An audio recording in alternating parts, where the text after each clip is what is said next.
Hello everyone, welcome back to my channel GMB Today. I hope everyone is having a wonderful day. Bradley Walsh interrupted the chase as Jenny Ryan made a surprising admission.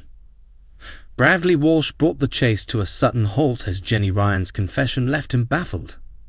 During Thursday's installment of the ITV quiz show, Bradley welcomed Mark, Izzy, James and Annie, who went up against the vixen. Mature student Mark, from Solihull, raised £7,000 in his catch builder round and became the first contestant through to the final after going up against Jenny. Up next was Izzy, who wasn't far behind Mark with £5,000. Like her teammate, she played for the middle offer. During the head-to-head, the duo were asked, "What is the subject of the 2020 Netflix documentary series High Score?" Both Izzy and Jenny correctly guessed the answer was video games, leading Bradley to ask, "What's the highest score you've ever got on a video game?" The vixen admitted she was unsure, but agreed with the presenter that it was in the higher region. "You can get ridiculously high scores on the kind of games I play, like Lego Avengers." As Jenny was about to explain one of the scores she'd achieved on the game, Bradley stepped in. "Hold the line," he exclaimed, holding his hand up.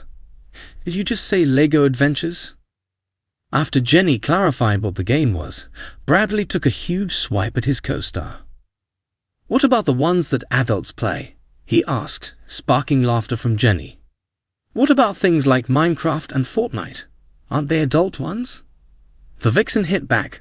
"All games are adult and potentially child-friendly games." The round continued, but it wasn't long before Izzy was sent packing after being caught by Jenny.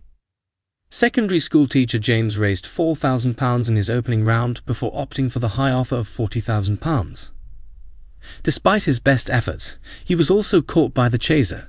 The fourth and final contestant was Annie, who was hoping to win enough money to buy a new engagement ring after losing the one her partner bought her more than 45 years ago. She raised an impressive £8,000 in her catch builder and, thankfully for Mark, joined him in the final chase. Mark and Annie were playing for £15,000 in the final and ended on a score of 13. Jenny got off to a shaky start during the final chase, answering just 3 questions correctly after 55 seconds. But the vixen managed to claw things back and caught the duo with just 3 seconds remaining.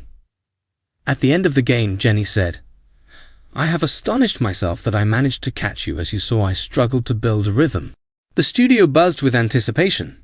It was another high-stakes episode of The Chase, and Bradley Walsh was in top form, cracking jokes, exchanging witty banter with the contestants, and keeping the energy electric. But no one, not even the sharp-tongued chaser seated across the stage, could have predicted the twist that was about to unfold. The contestant in question was an unassuming librarian named Peter, in his early 40s, glasses perched on the edge of his nose and nerves evident in his trembling hands. He had made it through the catch builder with a respectable £6,000, answering questions about history, literature, and surprisingly, 90s pop music. As he stepped up to face the chaser, and the governess Hegarty, the tension crackled. Bradley read the first question. Peter got it right. Then the second, correct again. The studio audience started murmuring in admiration. He was on a roll.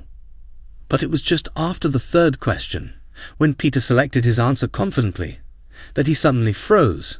His smile faltered. Bradley cocked his head, sensing something was off.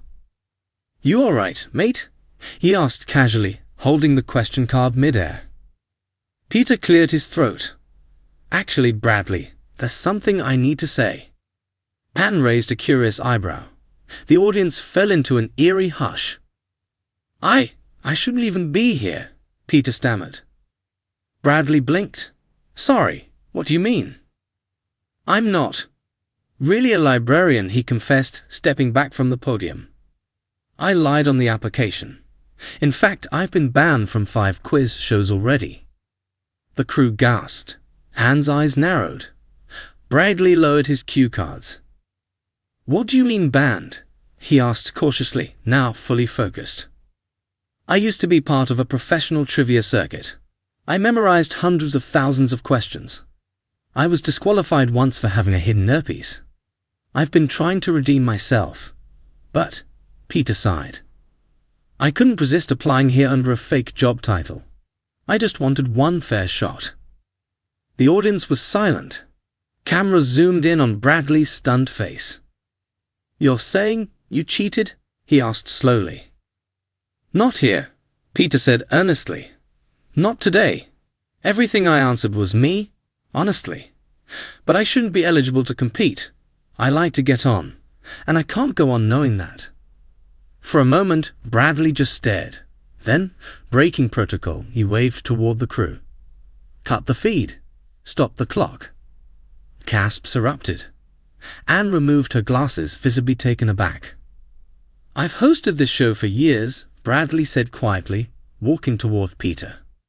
"And I've never had anyone confess like that, especially while winning." Peter looked down, ashamed. "I just thought it was time to come clean." Bradley nodded solemnly. "Well, it's not for me to judge, but I'll say this. Telling the truth live on air? That takes guts." The audience burst into unexpected applause. Though the episode would never air, and Peter's winnings forfeited, his confession made headlines the next day. The chase contestant halts game with shock confession. Bradley Walsh speechless. Sometimes it turns out the biggest victory is admitting the truth.